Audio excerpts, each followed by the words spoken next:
आज का हमारा टॉपिक है समविभव पृष्ठ। इससे पहले लेक्चर में हमने बताया था कि वैद्युत द्विध्रुव को घुमाने में किया गया कार्य का फार्मूला कैसे प्राप्त करेंगे। ठीक है, तो आज हम बात करते हैं समविभव पृष्ठ पर। समविभव पृष्ठ होता क्या है? ठीक है, जैसा कि नाम से स्पष्ट है क्या है कि समविभव पृष्ठ यानी कि हर पॉइंट पर ऐसा पृष्ठ कि उसके हर बिंदु पर क्या हो, विभव समान हो। कोई ऐसा पृष्ठ होगा जिसके हर बिंदु पर क्या होगा, विभव समान होगा, उसी पृष्ठ को बोल देंगे हम समविभव पृष्ठ। ठीक है, अब इसमें क्या होता है कि अगर दो पॉइंट की बात कर लें, यानी कि हर पॉइंट पर विभव, मान लो एक पॉइंट ए है, कोई पृष्ठ एक पॉइंट ए है और एक पॉइंट बी है, तो इन दोनों पर मान लो विभव बी है यहाँ, बी यहाँ भी होगा। समविभव पृष्ठ में ऐसा होता है कि हर पॉइंट पर विभव सेम होता है। लेकिन अगर विभवांतर की बात करें तो विभवांतर दो पॉइंटों का बात होता है।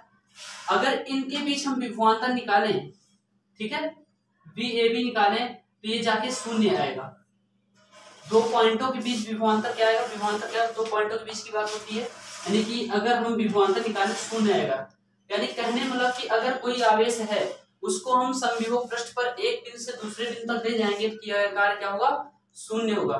तो पहले हम इसका पॉइंट लिखते हैं, उसके बाद हम समझाएंगे पॉइंट करके। ठीक है, तो इसका पहला जो पॉइंट है इसका डिफिनेशन ये है कि जो है ऐसा पृष्ठ, ऐसा पृष्ठ जिसके प्रत्येक बिंदु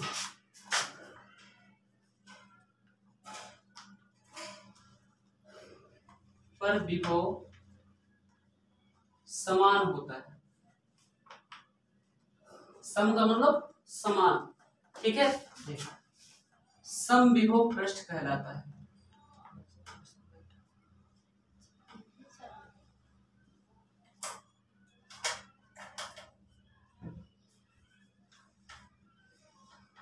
ठीक है, ऐसा पृष्ठ जिसके प्रत्येक बिंदु पर विभव समान होता है समविभव पृष्ठ कहलाता है।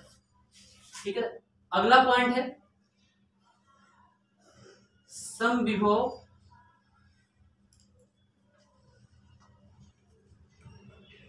पृष्ठ के किन्हीं दो, हमने क्या होता है विभवांतर दो बिंदुओं के बीच का बात होता है ना, विभव सेम होगा, लेकिन अगर विभवांतर की बात करेंगे तो शून्य हो जाएगा, क्योंकि दोनों जगह विभव क्या होगा, बराबर होगा, तो उतने में शून्य घटाएंगे क्या होगा, विभवांतर शून्य हो जाएगा। समविभव पृष्ठ के किन्हीं दो बिंदुओं के बीच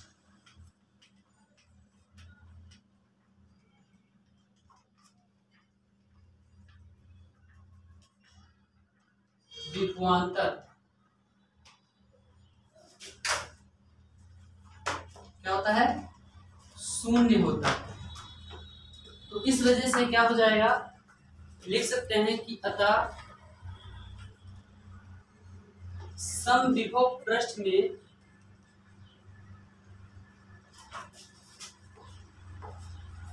किसी आवेश को एक बिंदु से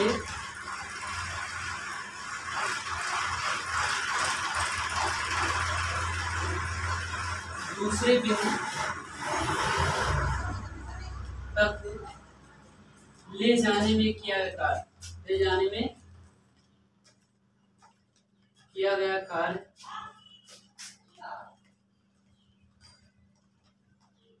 शून्य होता है। अब ये कैसे होता है हम समझा देंगे एक पॉइंट करके। ठीक है, पहले हम इसका पॉइंट लिख रहे हैं। अगला पॉइंट है कि जो वैद्युत क्षेत्र की दिशा होती है वो हमेशा सदैव क्या होती है, वैद्युत क्षेत्र जो है समविभव पृष्ठ के लंबवत होती है। जो वैद्युत क्षेत्र की दिशा होती है, वैद्युत क्षेत्र की दिशा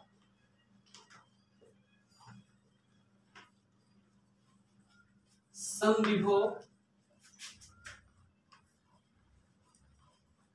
पृष्ठ के लंबवत, लंबवत होने मतलब 90 के अंदर बनाएगा, लंबवत होती है। ठीक है, और क्या, चालक की सतह किसी चालक कह सकते हैं, किसी कोई भी चालक है, किसी चालक की सतह सदैव समविभव पृष्ठ होती है। पृष्ठ होता है, इस चालक की सतह जो समविभव पृष्ठ होता है। और इसका लास्ट पॉइंट है जो है किसी बिंदु आवेश के कारण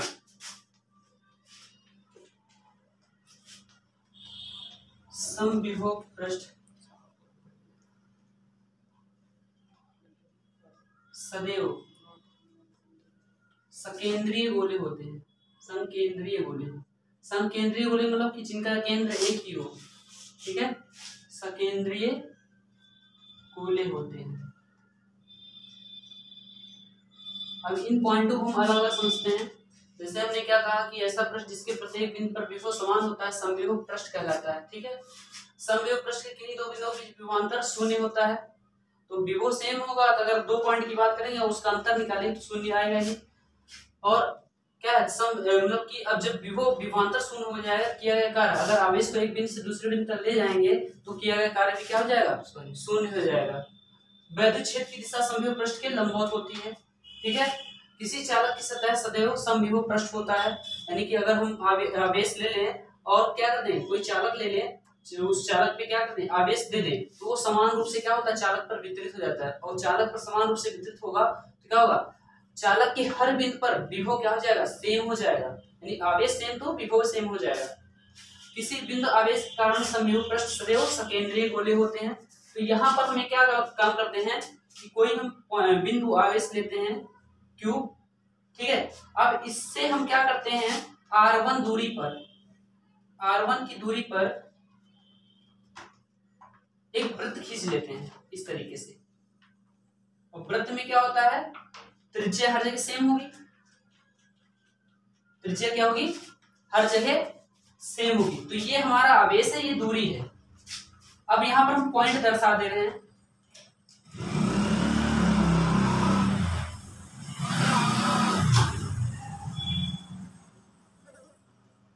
यहां पर हम पॉइंट ए ले रहे हैं, ठीक है, ये पॉइंट ए है।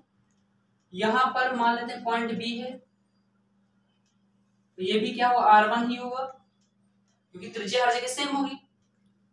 यहां पर हम पॉइंट सी लेते हैं, यहां पर हम पॉइंट डी ले रहे हैं। अब ध्यान से देखना कि अगर हम किसी बिंदु आवेश के कारण वैद्युत विभव का फार्मूला जान देखें क्या होता है, V = 1/4πε0 Q/R होता है Q/R। तो R1 ये भी है, R1 ये भी, क्योंकि हर जगह त्रिज्या सेम होता है ना। तो अगर हम विभव निकालें हर पॉइंट पर, BA पर निकालें, BB पर निकालें, BC पर निकालें और D पर निकालें, तो हर जगह विभव सेम आएगा। क्यों आएगा, क्योंकि आवेश यहाँ पर रखा हुआ है केंद्र पर और दूरी हर जगह सेम होगी, क्योंकि वृत्त है, हर जगह त्रिज्या सेम होगी ना। ऐसा था नहीं त्रिज्या अलग अलग हो जाएगा। तो अगर विभव यहाँ पर निकालें A पर तो क्या निकलेगा, 1/4πε0 Q/R1। यहाँ पर निकाले, यहाँ पर भी क्या निकलेगा, 1/4πε0 Q/R1। यहाँ भी अगर निकालें तो क्या निकल के आएगा, 1/4πε0 Q/R1, ठीक है। तो यहाँ पर निकालें तो यहाँ पर भी क्या आएगा, 1/4πε0 Q/R1। तो ये जो पृष्ठ क्या हो जाएगा, समविभव पृष्ठ हो जाएगा। और इसके हर पॉइंट पर क्या हो गया है, विभव सेम है। क्यों सेम है, क्योंकि हमने एक आवेश लिया और उससे R1 दूरी पर हमने वृत्त खींच दिया और वृत्त की त्रिज्या हर जगह सेम होगी, हर जगह सेम होगी। तो क्या ऐसा पृष्ठ जिसके प्रत्येक बिंदु पर विभव समान होता है समविभव पृष्ठ कहलाता है। अब दूसरे पॉइंट की बात करते हैं, समविभव पृष्ठ के किन्हीं दो बिंदुओं के बीच विभवांतर शून्य होता है। अब हम दो पॉइंट ले लें, यहाँ पर पॉइंट ए है, यहाँ पर पॉइंट बी है। अब यहाँ पर देखें दोनों जगह विभव सेम है। अब यहाँ पर अगर हम बी ए बी निकालें, विभवांतर निकालें, क्या निकल के आएगा, VA - BB, BA - BB। और हर जगह क्या है, यहाँ पर A पर पॉइंट विभव कितना है, 1/4πε0 Q/R1 और पॉइंट B पर विभव कितना है, 1/4πε0 Q/R1। दोनों जगह विभव सेम है ना, तो विभवांतर क्या आ जाएगा, 0 आ जाएगा। अब इसके कारण क्या होगा, ये क्लियर हो गया, 2 पॉइंट क्लियर हो गए ना, ये वाला और ये वाला पॉइंट, ये करके हमने दिखा दिया। अब देखो ध्यान से, अतः समविभव पृष्ठ में किसी आवेश को एक बिंदु से यानी कि बिंदु ए से बी, एक बिंदु से दूसरे बिंदु तक ले जाने में किया गया कार्य शून्य होगा। कैसे शून्य होगा, क्योंकि विभवांतर क्या हो गया है, शून्य हो गया है। अगर हम आवेश को कहां से, पॉइंट ए से पॉइंट बी तक ले जाएं तो कोई कार्य नहीं किया जाएगा। क्यों नहीं किया जाएगा, क्योंकि दोनों बीच विभवांतर क्या हो गया है, शून्य हो गया है। क्योंकि फार्मूला क्या होता है, विभव बराबर आवेश होता है, आवेश को हम क्यू से लिखते हैं, आवेश को क्यू से लिखते हैं। तो डब्ल्यू ए बी, अगर हम डब्ल्यू ए बी यहां से निकालें, डब्ल्यू ए बी निकालें तो क्या हो जाएगा, बी ए बी गुणे क्यू यानी आवेश। अब यहाँ पर कोई भी आवेश है, ठीक है, यहाँ पर तो ये बिंदु आवेश रखा हुआ है, ठीक है। अब डब्ल्यू ए बी है बराबर B A B into Q है। यहाँ पर विभव बराबर कार्य बटा आवेश होता है, ठीक है, कार्य बटा आवेश होता है। हमको ये पता है ना, ये हम बता चुके हैं। विभव क्या होता है कि एकांक परीक्षण आवेश की अनंत से वैद्युत क्षेत्र के भीतर किसी बिंदु तक ले जाने में किया गया कार्य विभव कहलाता है, ठीक है। तो क्या है, 2 पॉइंट की बात हो रही है, विभवांतर हो जाएगा ए से बी, तो बी ए बी लिख दिया हमने। कार्य, क्योंकि आवेश को ए से बी तक ले जा रहे हैं, कार्य क्या होगा, डब्ल्यू ए बी हो जाएगा और बटे में आवेश है।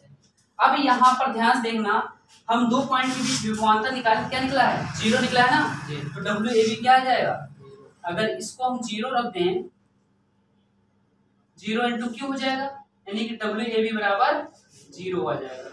यानी कि अगर हम आवेश समविभव पृष्ठ में किसी आवेश को एक बिंदु से दूसरे बिंदु तक ले जाएंगे तो किया गया कार्य क्या होगा, शून्य होगा। ये तीसरा पॉइंट हो गया। अब यहाँ पर ध्यान देना, वैद्युत क्षेत्र की दिशा समविभव पृष्ठ के क्या होती है, लंबवत होती है। अब हमने जब वैद्युत क्षेत्र रेखाएं पढ़ाया था तो उसमें हमने बताया था कि जो है वैद्युत क्षेत्र है प्लस आवेश से निकलती है ना, प्लस आवेश से निकलती है, तो ये आवेश कैसे निकलेगा, मतलब कि यहाँ से वैद्युत क्षेत्र रेखाएं कैसे निकलेंगी, इस तरीके से, डायरेक्शन इस तरीके से होगा, इस तरीके से, इस तरीके से, ठीक है, ऐसे वैद्युत क्षेत्र रेखाएं निकलेंगी।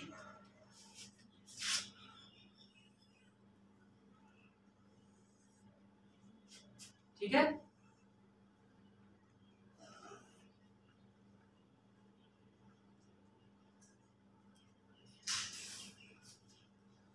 यहां से ऐसे निकलेंगी, ठीक है, वैद्युत क्षेत्र रेखाएं हैं।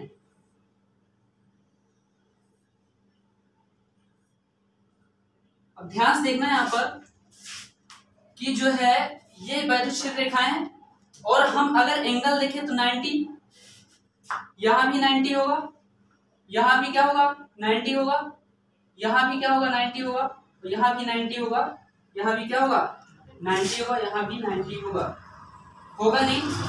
इसका मतलब क्या हुआ, वैद्युत क्षेत्र रेखाएं हैं, और वैद्युत क्षेत्र रेखाएं क्या होती हैं, वैद्युत क्षेत्र की दिशा को प्रदर्शित करती हैं।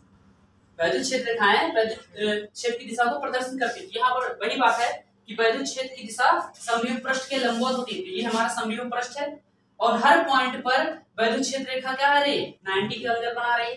तो वैद्युत क्षेत्र रेखा 90 के एंगल बनाएगी तो वैद्युत क्षेत्र क्या होगी, समविभव पृष्ठ के लंबवत होगी। तो यहाँ पर 90, वैसे भी अगर हम केंद्र से परिध को मिला दें, केंद्र से परिध को मिलाने वाली रेखा हमेशा लंब होती है।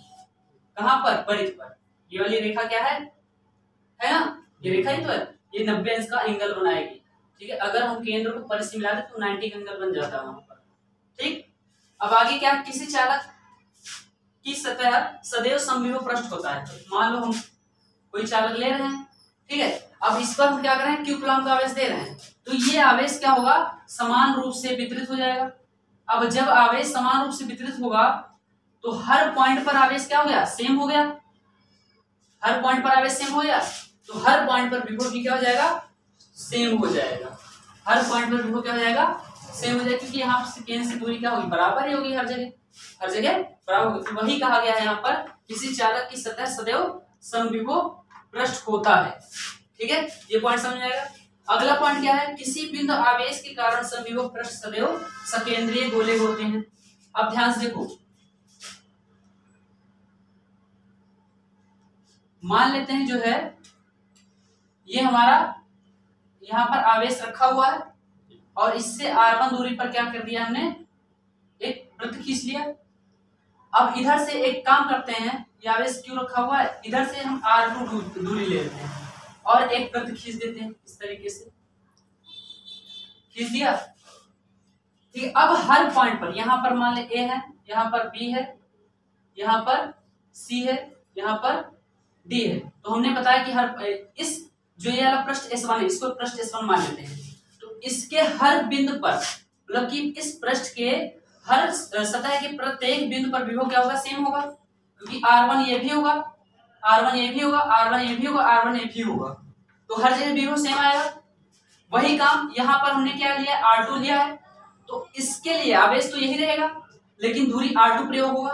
तो अगर इसमें 2 पॉइंट ले लें, क्या E F G H, तो इसमें भी क्या होगा, हर बिंदु पर विभव सेम होगा, क्योंकि दूरी हर जगह R2 होगी, इसमें भी R2 होगी, इसमें भी R2 होगी, यहाँ भी R2 होगी। तो इसके इस वाले समविभव पृष्ठ पर क्या होगा, विभव सेम होगा। दूसरा वाला जो समविभव पृष्ठ इसको S2 मान लो, इस पर भी क्या होगा, विभव सेम होगा। क्या होगा, विभव सेम होगा, यानी इसमें क्या होगा, आवेश को एक बिंदु से दूसरे बिंदु तक ले जाएंगे, किया गया कार्य शून्य होगा।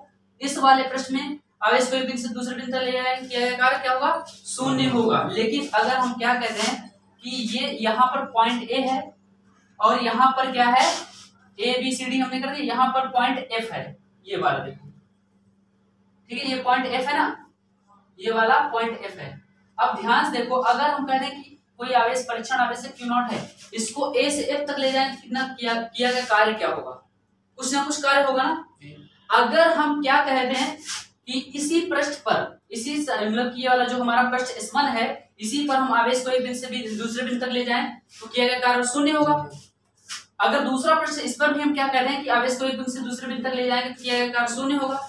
लेकिन हम कहते हैं कि कोई आवेश है, उसको इस वाले पृष्ठ S1 से पृष्ठ S2 तक ले जाएंगे, तो क्या होगा, कुछ ना कुछ कार्य करना पड़ेगा, कुछ ना कुछ कार्य करना पड़ेगा। यानी कहने मतलब कि अगर एक समविभव पृष्ठ को दूसरे समविभव पृष्ठ के पास ले जाएंगे, तो कुछ ना कुछ कार्य करना पड़ेगा। तो यहाँ पर हम थोड़ा पॉइंट मिल सकते हैं कि जो है किया गया कार्य शून्य होता है यदि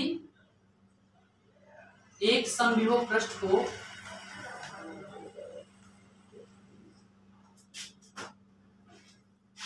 दूसरे समविभव पृष्ठ पर ले जाएं, तो क्या होगा, तो कार्य करना पड़ेगा। ठीक है, हमने समझा दी कि हम अगर पृष्ठ S1 लें और इस पर आवेश को एक बिंदु से दूसरे बिंदु तक ले जाएं, तो किया गया कार्य शून्य हो जाएगा। दूसरा पृष्ठ S2 लें और उस पर भी हम क्या करते हैं, आवेश को एक बिंदु से दूसरे बिंदु तक ले जाएं, किया गया कार्य शून्य होगा। लेकिन हम कहते हैं कि आवेश है, इस आवेश को इस पृष्ठ S1 से पृष्ठ S2 तक ले जाएं, पृष्ठ S1 के बिंदु A से बिंदु F तक ले जाएं, किसी भी बिंदु पर ले जाएं, तो किया गया कार्य कुछ ना कुछ होगा, कुछ ना कुछ कार्य करना पड़ेगा। तो अगर वही हमने यहाँ पर लिख दिया कि यदि एक समविभव पृष्ठ को दूसरे समविभव पृष्ठ पर ले जाएं, तो कार्य करना पड़ेगा। लेकिन एक ही समविभव पृष्ठ है और उसको आवेश को हम क्या कर रहे हैं, एक बिंदु से दूसरे बिंदु तक ले जा रहे हैं, तो उसमें कुछ कार्य करना नहीं करना पड़ेगा। ये हमारा हो गया समविभव पृष्ठ, छोटा सा टॉपिक था। समान वैद्युत क्षेत्र में छेद की दिशा के अंदिश, छेद की दिशा के अंदिश दूरी परिवर्तन के साथ साथ विभव परिवर्तन की दर को विभव परिवर्तन कहते हैं। ठीक है, क्या बोला हमने, एक समान वैद्युत क्षेत्र में छेद की दिशा के अंदिश दूरी परिवर्तन के साथ साथ विभव परिवर्तन की दर को क्या बोलते हैं, विभव परिवर्तन कहते हैं। यहाँ पहले हम डेफिनेशन लिखते थे, इसका फार्मूला निकालते हैं। ठीक है, एक समान वैद्युत क्षेत्र में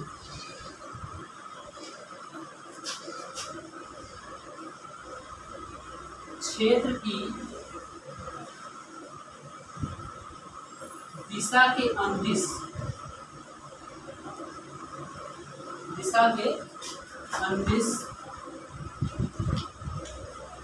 दूरी परिवर्तन के साथ साथ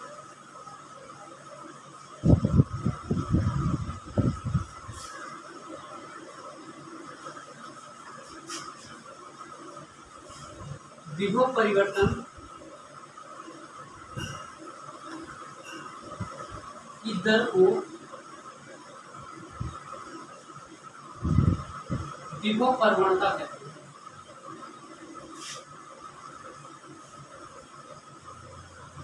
ठीक है, एक समान वैद्युत क्षेत्र में छेद की दिशा के अनुदिश दूरी परिवर्तन के साथ साथ विभव परिवर्तन की दर को विभव प्रवणता कहते हैं। अगर कोई चीज क्या होता है यहाँ पर दूरी के साथ परिवर्तित हो रहा है, जैसे क्या बोलते हैं अभी वेग पढ़ते हो, वेग क्या होता है समय से बदलता ना, वेग परिवर्तन दर को त्वरण कहते हैं। वैसे यहाँ पर क्या है कि दूरी के साथ परिवर्तित हो रहा है, यानी कि परिवर्तन की दर कब आएगा, जब किसी के सापेक्ष में परिवर्तित होगा। वहाँ यहाँ दूरी के सापेक्ष, वहाँ वेग ले लो, समय के सापेक्ष बदलता है। वैसे यहाँ पर भी है, तो इसी को हम बोल देते हैं विभव प्रवणता। ठीक है, मान लेते हैं यहाँ पर कोई पॉइंट O है, ठीक है, इस पर प्लस क्यू आवेश रखा हुआ है और यहाँ पर क्या है पॉइंट A है, यहाँ पर पॉइंट A है और इसकी दूरी क्या है, O से A तक की दूरी x है, O से A तक की दूरी x है और यहाँ पर कोई पॉइंट B है और इसकी दूरी, इन दोनों बीच की दूरी क्या है, डेल x है। क्या है, डेल x है। अब यहाँ पर विभव परिवर्तित हो रहा है। अब ये टोटल डिस्टेंस क्या हो जाएगा, अगर टोटल डिस्टेंस निकालें तो क्या हो जाएगा, x प्लस एक्स ये और ये डेल x हो जाएगा, x plus delta x plus delta x total दूरी हो जाएगा O से B तक का।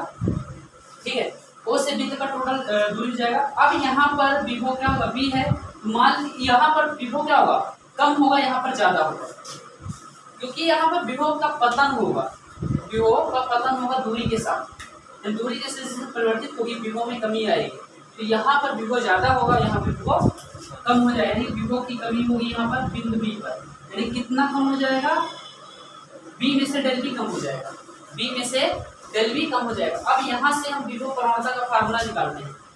तो विभव प्रवणता का फार्मूला क्या होता है, विभव प्रवणता बराबर, हमने क्या बताया, दूरी परिवर्तन के साथ साथ विभव में विभव परिवर्तन की दर, विभव परिवर्तन की दर को विभव प्रवणता कहते हैं। तो ऊपर क्या हो जाएगा, दूरी के साथ बदलेगा ना, विभव में परिवर्तन बटे क्या हो जाएगा, दूरी में परिवर्तन, विभव में परिवर्तन बटे दूरी में परिवर्तन। तो विभव यहाँ से क्या निकालेंगे, विभव प्रवणता बराबर, यहाँ पर विभव कितना परिवर्तित हो रहा है, B से B माइनस डेल B हो गया, तो ये माइनस ये कर दो, ये वाला माइनस ये वाला लिखेंगे, फिर ये वाला माइनस कर दो, ये विभव में परिवर्तन हो जाएगा। क्या हो जाएगा, B माइनस डेल B और माइनस B और बटे में दूरी में क्या हो जाएगा, ये कितना है, x प्लस डेल x है। ठीक है, ये यहाँ से यहाँ तक का x प्लस डेल x है और कितना, कहाँ से, x से डेल x हो गया तो माइनस x हो जाएगा। ठीक है, माइनस x हो जाएगा। तो विभव प्रवणता बराबर क्या हो जाएगा, विभव प्रवणता बराबर v minus del v minus b और बटे में क्या है, x plus del x minus x। यहाँ b से b कैंसिल, यहाँ x से x कैंसिल। ठीक है, फार्मूला निकल गया, क्या आएगा विभव प्रवणता का, विभव प्रवणता बराबर, विभव प्रवणता बराबर क्या हो जाएगा, माइनस डेल v ऊपर बचा है, माइनस डेल v और बटे में डेल x। ये हो गया विभव प्रवणता। ये माइनस चिन्ह क्या प्रदर्शित करा कि विभव में कमी हो रही है। इसको ऐसे भी लिख सकते हैं कि जो है दूरी परिवर्तन के साथ साथ विभव में होने वाली कमी को या विभव पतन की दर को विभव प्रवणता कहते हैं। वैसे हमने लिखा है एक समान वैद्युत क्षेत्र में छेद की दिशा के अनुदिश दूरी परिवर्तन के साथ साथ विभव परिवर्तन की दर को विभव प्रवणता कहते हैं। ठीक है, तो ये हमारा हो गया विभव प्रवणता और इसका फार्मूला ही हमारा अगला टॉपिक है। टॉपिक क्या है, उसी में है विभव प्रवणता तथा वैद्युत क्षेत्र की तीव्रता में संबंध। फिगर वही बना है, इसमें थोड़ा हम अपडेट कर देते हैं। अपडेट क्या करते हैं, यहाँ पर इसे मानते हैं कोई परीक्षण आवेश प्लस क्यू नॉट है, ठीक है। इसको अभी क्या करना है, यहाँ से यहाँ तक वैद्युत क्षेत्र के विरुद्ध लाना है, बी से ए तक। बी से ए तक लाएंगे, कुछ कार्य करना पड़ेगा, कुछ ना कुछ क्या होगा, कार्य करना पड़ेगा। और हमने मान लिया कि अगर हम भाषा लिखना चाहें तो मानते हैं कि कोई बिंदु ओ है जो वैद्युत क्षेत्र में स्थित है, और इसको क्या किया जा रहा है, और यहाँ पर कोई परीक्षण आवेश प्लस क्यू है, प्लस क्यू नॉट है।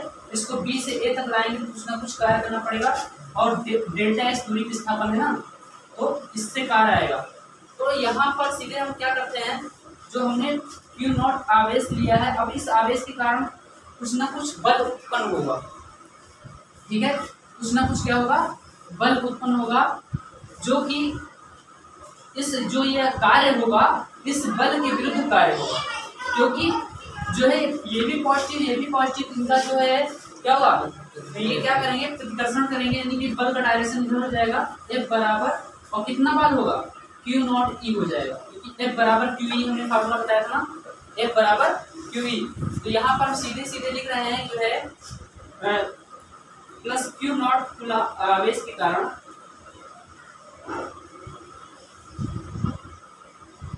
उत्पन्न बल, वैद्युत बल F बराबर क्या हो जाएगा, Q नॉट E, ठीक है, Q नॉट E। अब इसको इक्वेशन में मान लेते हैं। अब जो है, जो हमारा प्लस Q नॉट कूलम्ब आवेश है, उसको बिंदु A से बिंदु B से A तक लाएंगे और डेल एक्स दूरी विस्थापित करेंगे, तो ये वैद्युत क्षेत्र के विरुद्ध कार्य हो रहा है।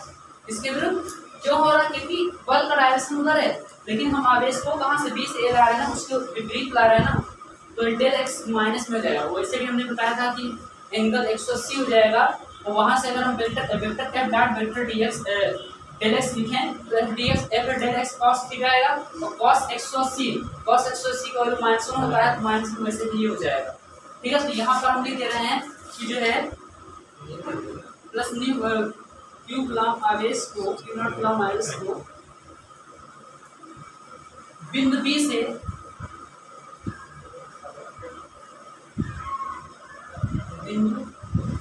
से ए तक लाने में इसके विरुद्ध वैद्युत क्षेत्र के विरुद्ध, वैद्युत क्षेत्र के विरुद्ध किया गया कार्य, अब डेल एक्स है ना यहाँ पर, तो हम डेल डब्ल्यू ले लेंगे, जैसा है वैसा ले लेंगे। तो कार्य बराबर क्या होता है, बल गुणे विस्थापन, बल गुणे विस्थापन पढ़ा है ना, कार्य बराबर बल गुणे विस्थापन, जितना विस्थापन ज्यादा होगा उतना कार्य ज्यादा होगा। तो डेल डब्ल्यू इक्वल टू बल कितना एफ है, बल कितना है एफ है, विस्थापन कितना है डेल एक्स है, वो भी किसका होगा, माइनस का होगा, क्योंकि बल एफ के विरुद्ध हम कार्य कर रहे हैं, कार्य हो रहा है वैद्युत क्षेत्र के विरुद्ध हो रहा है। तो डेल डब्ल्यू इक्वल टू क्या हो जाएगा, माइनस एफ डेल एक्स, समीकरण 2। अब क्या करें, जो एफ का वैल्यू यहाँ पर रख देंगे, समीकरण 2 में हम एफ का मान रख देंगे, तो समीकरण 2 में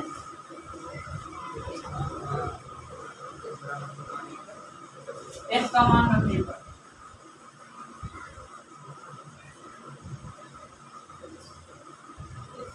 ठीक है, एफ का मान रखेंगे, तो डेल डब्ल्यू इक्वल टू क्या हो जाएगा, एफ का मान रखो माइनस क्यू नॉट ई और डेल एक्स होगा, एफ की जगह ये वैल्यू हमने रख दिया और डेल एक्स।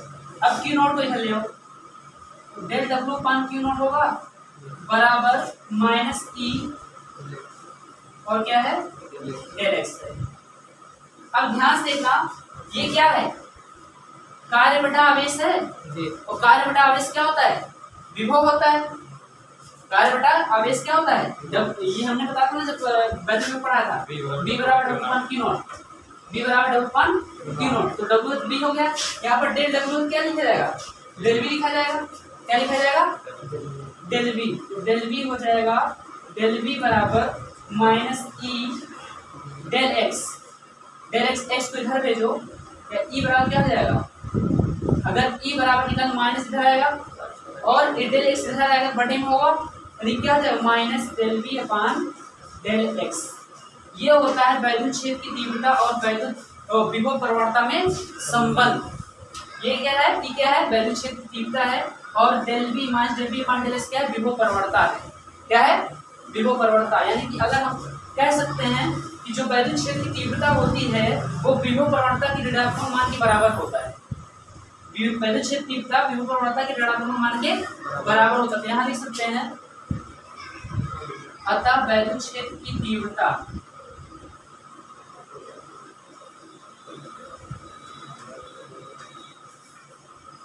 वैद्युत क्षेत्र की तीव्रता विभव प्रवणता के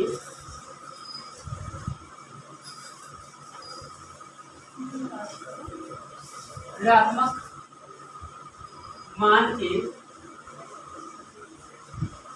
क्या होता है, बराबर होता है। यही क्या है हमारा विभव प्रवणता और वैद्युत क्षेत्र तीव्रता में संबंध। तो फिर से देखो यहाँ पर हमारा जो इसमें हमने क्या किया था, ये कोई बिंदु आवेश है ओ पर रखा हुआ है, इससे x दूरी पर हमने क्या लिया, एक बिंदु ए लिया था, एक बिंदु बी लिया था, और बिंदु बी पर हमने प्लस q नॉट कूलम्ब का आवेश लिया था, और ए से बी की दूरी क्या है, डेल एक्स है। तो ये टोटल दूरी क्या रहेगा, ओ से बी तक का x प्लस डेल एक्स हो जाएगा। हालांकि इसका काम नहीं हुआ है, ठीक है, इसकी जरूरत नहीं पड़ा, इसमें इससे पहले में जरूर पड़ा था ना, डेल एक्स है। अब इस आवेश के कारण कुछ ना कुछ बल होगा, तो बराबर q नॉट ई हो जाएगा। अब इस आवेश को b से a तक लाना, ये कार्य करना पड़ेगा, और ये कार्य किसके विरुद्ध होगा, बल F के विरुद्ध या वैद्युत क्षेत्र के विरुद्ध। तो इसलिए यहाँ पर माइनस आ गया है, तब डेल W कर दो, माइनस डेल एक्स हो गया है, और F का वैल्यू हमने यहाँ पर रख दिया, क्या आ गया, del W equal to minus q not E del X. अब यहाँ पर अगर q नॉट उधर del W upon q not, और जो कि होता है डेल V, मतलब V का वैल्यू हो जाएगा विभव होता है, तो del V equal to minus E del X, और यहाँ से E का वैल्यू निकालें, क्या निकल गया, minus del V upon del X. यहाँ से निष्कर्ष क्या निकल रहा है कि जो वैद्युत क्षेत्र तीव्रता होती है वो विभव प्रवणता के ऋणात्मक मान के बराबर